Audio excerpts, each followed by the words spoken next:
Hi there, I'm human performance expert Brad Valancourt, and today we're going to talk about something that not everybody is comfortable with talking about, and that's struggles. I'm talking about some serious struggles, and we all have them at some point in our lives. Sometimes it's many times, and other times, alright, it's pretty smooth. But today I'm going to talk about one in particular, and I've had quite a few throughout my life, whether it be medical or other. Sometimes just stress with work. But this one in particular, boy, I was struggling so much. I was preparing for this moment for over a year. And that was for the 2009 Ironman Canada Triathlon. Here's how it went. My preparation was dialed right in. I felt great first thing in the morning, arriving at 5 o'clock in the morning with my training partners. And we were geared up. We were so excited. This is awesome. And for some of them, like myself, it was my first one. But I was already making mistakes. In fact, when I went to go get my number drawn on for my shoulder and my calf so that the race people knew who I was, I told them the wrong number. I didn't realize it till I looked at my bike and realized, wait a minute, my number's not 263, it's 463. So I raced back, and they had seen this many times before, so they were prepared. They had their stuff to wipe it all off. I think they used nail polish remover, and they put in the right number. That was mistake number one. But hey, I wasn't phased. I just, all right, let's get things done. As we drew closer to the start time, which was 7 o'clock, the sun still wasn't quite coming up just yet. And as I got myself to the starting line with the other 2,800 people ready to go for a nice swim in the morning, we could see the sun just breaking over the mountain range. It was gorgeous. So beautiful. The Okanagan is a gorgeous place if you've never been there.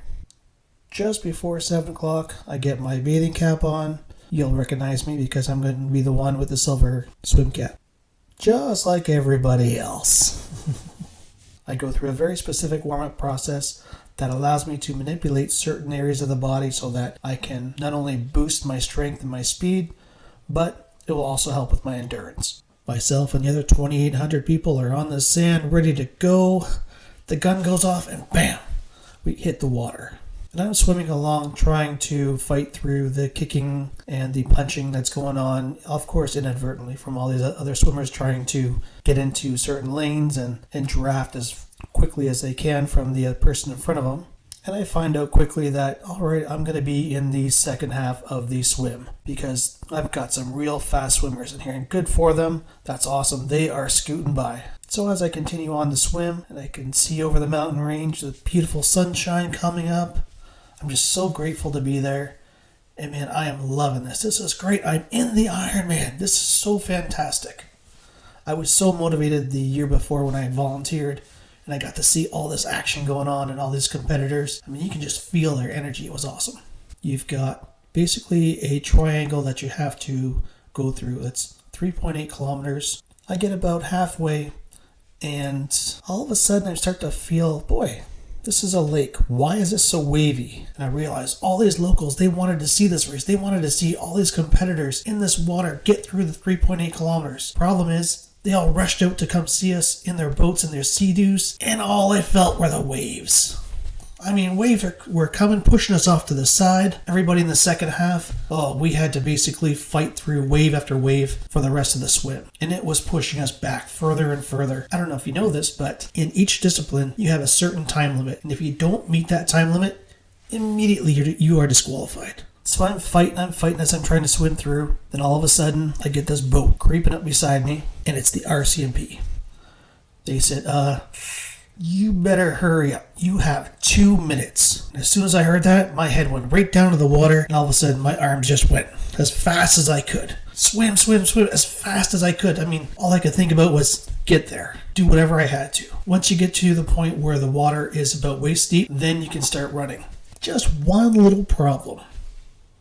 It's not a sandy part of the lake. These are fist-sized rocks for the bottom. And when your feet have been in the water for a couple of hours like mine had already, they get pretty soft. And so I'm struggling. It looks like I'm trying to go as fast as I can, but really, I'm just trying to bear through the pain of these rocks as I get through. And there's another guy, he's next to me. And we're going. We're not racing against each other, we're racing against time. And I had no idea what time it was. Here I was, I had prepared for this race for over a year. And I'm rushing to get onto the timing pad on the beach. And I finally get there, I step on it. And I don't even realize this, but you're going to see in this video, you see behind me, as soon as I cross that pad, the official comes behind and cuts everybody else off. Everybody else behind me was disqualified. Every athlete has 2 hours and 20 minutes to complete the 3.8-kilometer swim. You beat the clock and your day continues. I stepped on that timing pad with 1 second left. That was 2 hours, 20 minutes, and 59 seconds. Oh, man. And you know what? My day wasn't over. It was just beginning. So I race into the change tent, and as I'm getting changed, there's a reporter. And he's got all his questions that he wants to ask me, and that's great. One problem. I have 15 minutes to get out. I've got 15 minutes to make sure that I am completely dry so I don't chafe, changed, and out on the bike. And this guy's asking me questions? Oh, man. So I barked a few answers at the poor guy. The poor guy. And I had to go. Not only did I have to go, but there was nobody in sight. I'm on my bike for the first 40 kilometers, and I did not see one competitor. I didn't know if I was going the right direction. I didn't see any officials. This was just an old highway, and I had no idea. I just had to follow my faith. I finally get to this town called Soyuz, BC. And this is where the climbing really starts. There's a 7-mile climb. So at the bottom of the hill, I see one of my training partners. Oh, hey, good, I'm going the right direction. I have got to get myself going here. I'm starting to see people. This is great. Maybe I can make up some time in this area, right? So I'm pedaling. I'm going as hard as I can. It is 7 miles long, this hill. And I'm just going. Standing up in the bike, and I'm still smashing these pedals, doing whatever I can to get up there as fast as I can. And I'm passing a few people, but boy, I got to go faster. This is a 180-kilometer bike ride. I have got to get there. As I get towards the top of the mountain, I can hear this announcer. And it's a local radio station. They're cheering people on. They've got music playing and everything. This is great. I'm motivated even more, so I start pedaling even faster. He recognizes me and he says, hey, look at this guy. Number 463, he owns the road. He's still climbing. He is still standing up on the bike. He's passing people. This is great. And after getting up to the top, I quickly start my descent, to which I managed to get up to 50 miles an hour on the downhill on little 1.5-inch wide tires. That was pretty good. And it felt so freeing with that nice wind going. You're going down the hill, all right, fine. Next, you've got these rollers, as they call them, these rolling hills. So you get through there, all right, fine, everything's great. I get through the bike portion. I was pretty happy with my time and absolutely zero issues going on. Boy, I still had so much more to do. I had to do a marathon next. And remember, that wind took a ton out of me. I didn't even feel my legs for the first 40 kilometers. So I racked my bike and I put on my running shoes. Oh, I love these shoes. It was like running on clouds. It was so nice and soft. After you've got your feet in these hard-ass cleats for 6 hours, it was so nice to be in these running shoes, I tell you.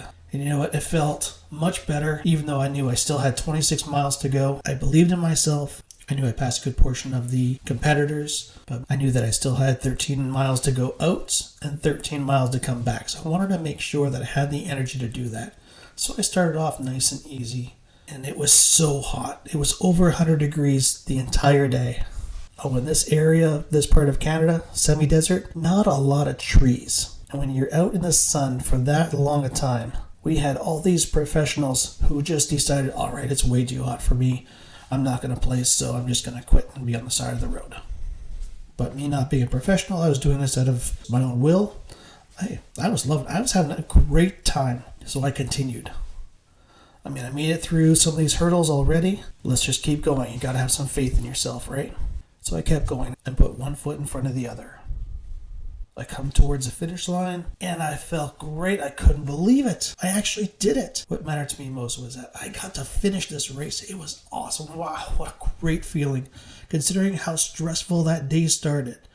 And I didn't hold on to that grudgingly putting myself down throughout the entire race. I made it. I was thankful to get through the swim, even though by the narrowest of margins. I tell you, 1 second, oh my gosh. So when times get tough, you've got to stay focused on what your goal is. For me, that swim was so important. So I just put my head down in the water and only looked up to make sure I was going the right direction, not getting pushed over by the waves. Put my body through as quickly as I could, stroke after stroke after stroke. And you know what? Not only did it pay off by me finishing the race, boy, that felt fantastic. To think that I went through all that, the heat, the climbing, and of course, that dreaded swim with all those waves from the boats and sea-doos. I finished it. The next day, I was having breakfast with my training partners. We were discussing our own experiences. One of them grabs the paper that was on the table, takes a look at the front page, throws it down on the table, and says, "I can't believe you, Brad." So I started laughing. I said, "Why? You know, how bad can it be after yesterday?" Lo and behold, front page of the paper, 3/4 of the page was one picture. 2 guys coming out of the water. The guy that was fighting next to me as we were running out, it looked like we were struggling to get out of the water, the grimaces on our face, trying to go as fast as we can. But it was because of the rocks. Later on that night was the award ceremony. Now, none of us really expected to win anything, but we thought, you know what, we're going to go and enjoy ourselves and definitely applaud those who had a fantastic race. Well, just as the award ceremony is ending, the local race announcer, who is hugely famous in the area, and that's not just because his name is Stephen King, different Stephen King, but because he does all the local races, including the Ironman, which is the big one, of course, in the area. He says, you know what was really inspiring? What was really inspiring was the last person that came out of the water. That was Brad Valancourt. He came out of the water. He didn't give up. In fact, he passed 1,454 people on the bike, and then he continued on and finished the race, to which everybody clapped. And of course, my training partners, "Oh my gosh, Brad, you're in this again. I don't know how you do it." And I'm just, my face is all totally red. Ever so thankful for an acknowledgement like that. And really, it's about not giving up, having faith in yourself, and just do what you need to do. When you find yourself under a ton of stress, get rid of the noise, focus on your breathing, and figure out what it is that you are supposed to be doing at that particular time. Put one arm in the water at a time, go as fast as you can. That's all it takes. You can do it, and you can finish with a smile on your face, knowing that you gave it your all. Thank you. I'm human performance expert Brad Valancourt.